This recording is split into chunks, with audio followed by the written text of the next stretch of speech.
The F-18A Hornet, designed to do double duty as a fighter and an attack aircraft.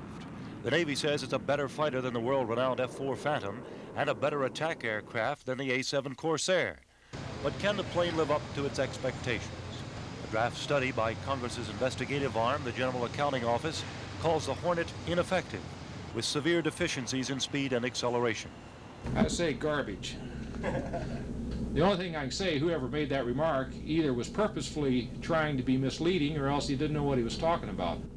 Vice Admiral George Kinnear acknowledged that while the plane has encountered some problems in testing, including acceleration at very high speeds and landing gear difficulties, none of the problems are serious or insurmountable. And despite the suggestion of some critics, the Navy has no intention of canceling the Hornet. The Navy says the F-18A is essential to meet the Soviet threat, especially from the highly touted backfire bomber. But at $26 billion for the entire F-18 program, can the U.S. afford it? The Navy says the U.S. can't afford not to have it. But if you don't have the best Navy in the world and you don't have some way of protecting your overseas sources of raw materials, and you can't assure the free uses of the oceans of the world, both in war and peacetime, we might as well hang it up.